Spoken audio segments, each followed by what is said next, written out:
Hello everyone. तो आज हम डिस्कस करेंगे एसएससी स्टेनो 2022 की रीजनिंग के ऊपर। ठीक है, तो क्वेश्चन आपका सबसे पहले यही बनेगा कि इसमें हार्ड शिफ्ट कौन सी थी, इजी कौन सी थी, एवरेज अटेम्प्ट लोगों का रीजनिंग में क्या रहा और एक्यूरेसी कितनी इस बार रही रीजनिंग में। तो ये सभी चीज़ें आपको कमेंट सेक्शन में खुद ही बताना, आपको अपने शिफ्ट बताना, उसमें अटेम्प्ट्स कितने थे आपके और क्या आपको एक्यूरेसी लगती है रीजनिंग वाले सेक्शन में। देखो, रीजनिंग में हम एक्यूरेसी लगा सकते हैं 90%, क्योंकि हमें पता होता है कि रीजनिंग में अगर हमने सॉल्व किया तो उसका आंसर हमें मिल जाता है। ठीक है, तो अपना अटेम्प्ट्स और एक्यूरेसी बताना, ताकि उस शिफ्ट का कोई दूसरा पर्सन होगा उसको एक अंदाज़ा लग जाएगा कि इतना अटेम्प्ट्स यहाँ पे एवरेज चल रहा है और इतना एक्यूरेसी यहाँ पे चल रही, तो उसके हिसाब से वो अपना स्किल टेस्ट के आगे प्रिपरेशन कर सकता है।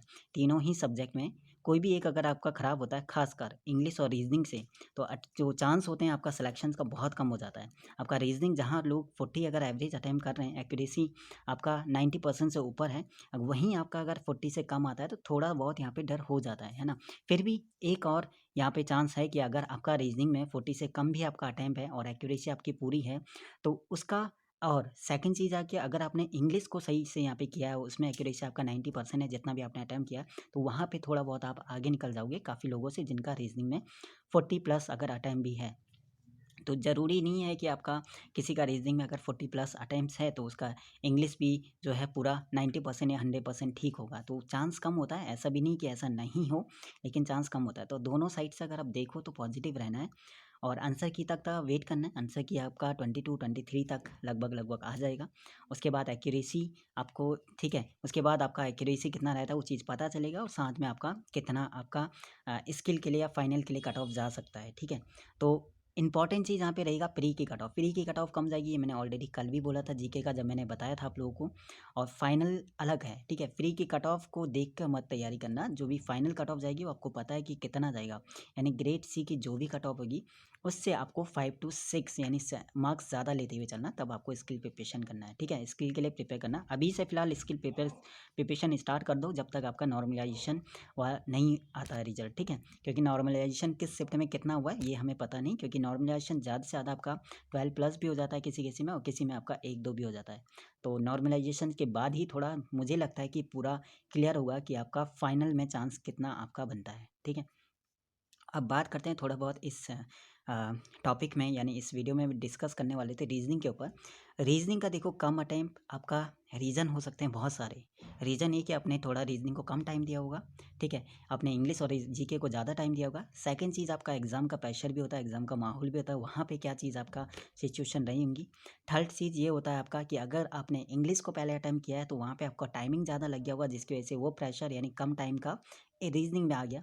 या फिर आपने जीके को पहले अटेम्प्ट किया और उसके क्वेश्चंस या उसका लेवल को देखकर आधा माइंड जो है वहीं पे ख़राब हो गया, उस वजह से हो सकता है कि आपका रीजनिंग में थोड़ा उसका असर पड़ा हो। ठीक है, तो एक रीज़न बहुत ज़्यादा हो सकता है, लेकिन रीजनिंग की अगर बात करें ना, आपका कम अटेम्प्ट रहा, आपकी एक्यूरेसी कम रही, उसका सिर्फ जो अगर आप क्रेडिट दोगे तो खुद को देना है ना, किसी और को तो क्या दे। क्योंकि अगर मैं क्वेश्चन के हिसाब से रीजनिंग का लेवल की बात करूँ तो इजी मैं बोलूँगा, ठीक है, और वहीं अगर टाइम के हिसाब से बात करूँ, टाइम टेकन के हिसाब से, तो लेंथ ही मैं बोलूँगा। तो क्वेश्चंस का लेवल इजी था, अगर आपको टाइम दिया जाता आपको 10 मिनट एक्स्ट्रा, तो आप भी 50 के 50 क्वेश्चंस कर सकते थे। तो इंपॉर्टेंट चीज़ यहाँ पे ये है कि मिस्टेक खुद की थी कि हमने थोड़ा प्रैक्टिस कम करा रीजनिंग का, या फिर वहाँ पे ऐसी सिचुएशन होगी जिसकी वजह से हमारा कम अटैम्प्ट हुआ। क्योंकि बहुत सारे लोग ऐसे हैं जिनका लास्ट ईयर 40 प्लस रीजनिंग में स्कोर था और इस बार उनका अटेम्प्ट जो ही 35 से 40 के बीच में रहा है। मतलब अटेम्प्ट्स अगर 45 से 40 के बीच में है और वहाँ पे 90% तो एक्यूरेसी हम लेते हुए चलते हैं, तो उसमें से 2-3 गलत हमारे हो जाते हैं। ठीक है, तो ये चीज़ इस बार रहा रीजनिंग में, बट इतना ज़्यादा अ, अ, दुखी होने की ज़रूरत भी नहीं है, क्योंकि हो सकता है किसी, अगर आपका रीजनिंग में थोड़ा सा का टाइम कम रहा, आपकी एक्यूरेसी हो सकता है इंग्लिश में ज़्यादा है, तो वहाँ पे आप कवर कर लोगे। बाकी जीके की बात करें तो जीके सभी के लिए बराबर था, वहाँ पे ऐसा नहीं कि किसी को फ़ायदा हुआ किसी को आपका नुकसान हुआ। जीके में सभी का इक्वली स्कोर यहाँ पे रहेगा, ज़्यादा कुछ डिफरेंस नहीं मिलेगा। हाँ, थोड़ा नॉर्मलाइजेशंस में आपका 2-3 नंबर का अंतर दिखेगा। कि बाकी शिफ्ट की बात करूँ तो सभी शिफ्ट में टफ ही कहूँगा, हार्ड ही था। लास्ट ईयर से बहुत ज़्यादा चेंज था। आपका इंग्लिश की बात करें उसमें पैटर्न चेंज था, ठीक है, इसके बाद मैं इंग्लिश के ऊपर डिस्कस करूँगा। बहुत ज़्यादा चेंज इंग्लिश में भी हुआ है, और एक शिफ्ट में नहीं, हर शिफ्ट में कुछ ना कुछ चेंज यहाँ पे हुआ है। वहीं रीजनिंग की बात करें तो लास्ट ईयर की रीजनिंग इस बार की रीजनिंग में बहुत ज़्यादा अंतर है। टाइम टेकन लास्ट ईयर भी था, लेकिन इस बार उससे ज़्यादा थोड़ा टाइम टेकन था। उसका रीज़न यही है कि आपके अर्थमेटिक वाले क्वेश्चन ज़्यादा थे, यानी एग्जामिनर ने ये देखा कि आपकी कैलकुलेशन की स्पीड कितनी है, आपको क्या कितने क्वेश्चन आते हैं, ये इंपॉर्टेंट नहीं है। आपको सीरीज़ के कितने क्वेश्चंस आते हैं, किस लेवल तक आप कर सकते हो। इम्पॉर्टेंट ये था कि क्या आप 10 मिनट में अर्थमेटिक के क्या आप 10 क्वेश्चंस को अटेम्प्ट कर पाते हो नहीं कर पाते हो, या फिर 10 मिनट में क्या आप 15 क्वेश्चंस तक या 10 क्वेश्चंस को आप 15 मिनट में अटेम्प्ट कर पाते हो नहीं कर पाते, ये चीज़ वहाँ पे देखा गया है। और यही चीज़ आप देखोगे ना, मिसिंग नंबर, ये चीज़ आप खुद देखो कि 1 मिनट में आपको मिसिंग नंबर में अगर बात करें तो कितने लॉजिक लगाने पड़ते हैं। 25 टू 30 लॉजिक लगभग मुझे लगता है लगाने हैं। आपको प्लस देखना होता है, माइनस देखना होता है, आपको मल्टीप्लाई करना होता है, आपको डिवाइड देखना होता है, आपको फिर स्क्वायर, क्यूब, उसके बाद +2, +1, -1, उसके बाद मल्टीप्लाई प्लस वो काफ़ी मतलब एक उस मिसिंग नंबर में एक क्वेश्चंस में ही आपको लगभग 25 तो ज़्यादा बोल रहा हूँ, लेकिन 10-15 आपको मेथड तो लगाने पड़ते हैं, लॉजिक लगाने पड़ते हैं। उनमें से कौन-सा आपका वहाँ पे ठीक जाता है वो ऊपर है। अगर किसी का कम अटेम्प्ट्स ठीक हुआ है कम टाइम में, तो उसका रीज़न यही है कि उसने, अगर आप लॉजिक में 10-15 लॉजिक जो भी आप उस क्वेश्चन में लगा लोगे, हो सकता है कि आपका आंसर 12वें लॉजिक से आए, लेकिन उसका वही आंसर जो है दूसरे तीसरे लॉजिक से आ गया। तो ये रीज़न हो सकता है कि उसने कम टाइम में ज़्यादा क्वेश्चन कर लिए। तो इसका मतलब ये नहीं कि थोड़ा टाइमिंग का इशू था या वो था, है ना। तो थोड़ा सा लक भी कह सकते हो कि वहाँ पे जो भी आपने लॉजिक लगाया थोड़ा सा लेट आपका आ गया, उनका पहले आ गया, ठीक है। तो बिल्कुल यहाँ पे अभी फ़िलहाल टेंशन नहीं लेना, थोड़ा बहुत आंसर किया आएगा, एक्यूरेसी अपना बताना, अपने जितने भी मार्क्स है रॉ मार्क्स बताना। उसके बाद आपका स्किल के लिए तो कंटिन्यू आप करते रहो स्किल के प्रिपरेशन, क्योंकि अभी नॉर्मलाइजेशन के बाद ही आपका फाइनल रिजल्ट पता चलता है ना।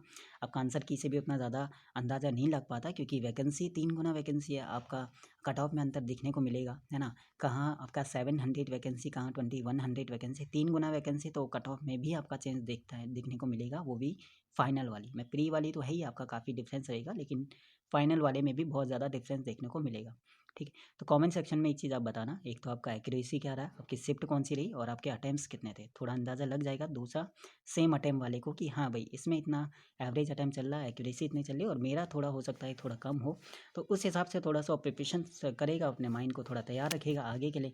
अगर उसका ठीक ठाक अटेम्प्ट रहता है तो वो स्किल को थोड़ा टाइम ज़्यादा देगा, थोड़ा सा अटेम्प्ट कम रहता है तो थोड़ा स्किल को अभी कम टाइम दे के और चीज़ें थोड़ा करेगा, ताकि और 2-3 फॉर्म और है आपका बैकअप में। यहाँ पे ऑलरेडी एक वैकेंसी चल रही है इंग्लिश स्टेनो वालों की, वो है डीआरडीओ वाला, ठीक है। हिंदी वालों के लिए शायद DTPLSP वाली वैकेंसी आने वाली है, तो वो तैयार हैं उस चीज़ के लिए। और इंग्लिश वाली डीआरडीओ का फॉर्म भरने ना, बाकी यूपी वालों का लिए जैसे आपका इलाहाबाद हाई कोर्ट स्टेनो का फॉर्म आ गया, तो बैकअप में आपके कहीं ना कहीं फॉर्म आते रहेंगे। एसएससी स्टेनो के अलावा स्टेनो के फॉर्म आते रहेंगे, उनको थोड़ा प्रिपरेशन करते हुए चलना। तो इसके स्किल के साथ साथ जिसको लग रहा है कि थोड़ा बहुत डाउट लग रहा है, तो डीआरडीओ वाला की प्रिपरेशन भी कंटिन्यू करते हुए चलना। इसके एक वीडियो में मैं डीआरडीओ के सिलेबस, उसका लास्ट ईयर क्या पैटर्न था, किस टाइप के क्वेश्चन पूछे हुए थे, और वो चीज़ें डिस्कस करूँगा। और एक वीडियो में थोड़ा इलाहाबाद हाई कोर्ट वाला जो भी चीज़ें रहती है, अगर टाइम मिलता है तो वो चीज़ मैं डिस्कस कर लूँगा, ठीक है। बाकी सपोर्ट आप काफ़ी करते हो, उसके लिए बहुत बहुत शुक्रिया। और जो भी चीज़ें, जो भी डाउट या जो भी क्वेश्चन आपका रहता है, वो आप कमेंट सेक्शन में पूछिएगा। बाकी अगर रीजनिंग की बात करें तो मिस्टेक मैं खुद की आपको मानने पड़ेगा कि आपने थोड़ा टाइम कम दिया था रीजनिंग को, या फिर वहाँ पे उस सिचुएशंस की, क्या एग्ज़ाम का प्रेशर, माहौल, या फिर कम पहले इंग्लिश को अटेम्प्ट करना, ठीक है। वो बहुत सारी चीज़ें वहाँ पे हो सकती है, लेकिन किसी और को थोड़ा आप क्रेडिट नहीं दोगे अगर आपका ख़राब गया रीजनिंग सेक्शन तो, क्योंकि अगर क्वेश्चंस की बात करें तो क्वेश्चन आपका ईजी था, और आपको टाइम एक्स्ट्रा दिया जाता तो 50 आउट ऑफ 50 आप आराम से क्वेश्चंस कर लेते, ठीक है। चलिए, बाकी शुक्रिया, टेक केयर, बाय बाय। बाकी नेक्स्ट वीडियो में थोड़ा इंग्लिश के ऊपर डिस्कस करेंगे। बहुत ज़्यादा यहाँ पे चेंज हुआ है इंग्लिश में, कम चेंज नहीं कहूँगा, ज़्यादा चेंज हुआ है, जिसकी वजह से लास्ट ईयर की इंग्लिश जहाँ पे लोग ईजी टू मॉडरेट कह रहे थे, इस बार की जो इंग्लिश है वहाँ पे लोग मॉडरेट लेवल कह रहे हैं, ठीक है। उसका रीज़न क्या है, वो चीज़ें डिस्कस करेंगे। बाकी कोई भी डाउट होता है वो चीज़ आप कमेंट सेक्शन में पूछिएगा। शुक्रिया, टेक केयर, बाय बाय।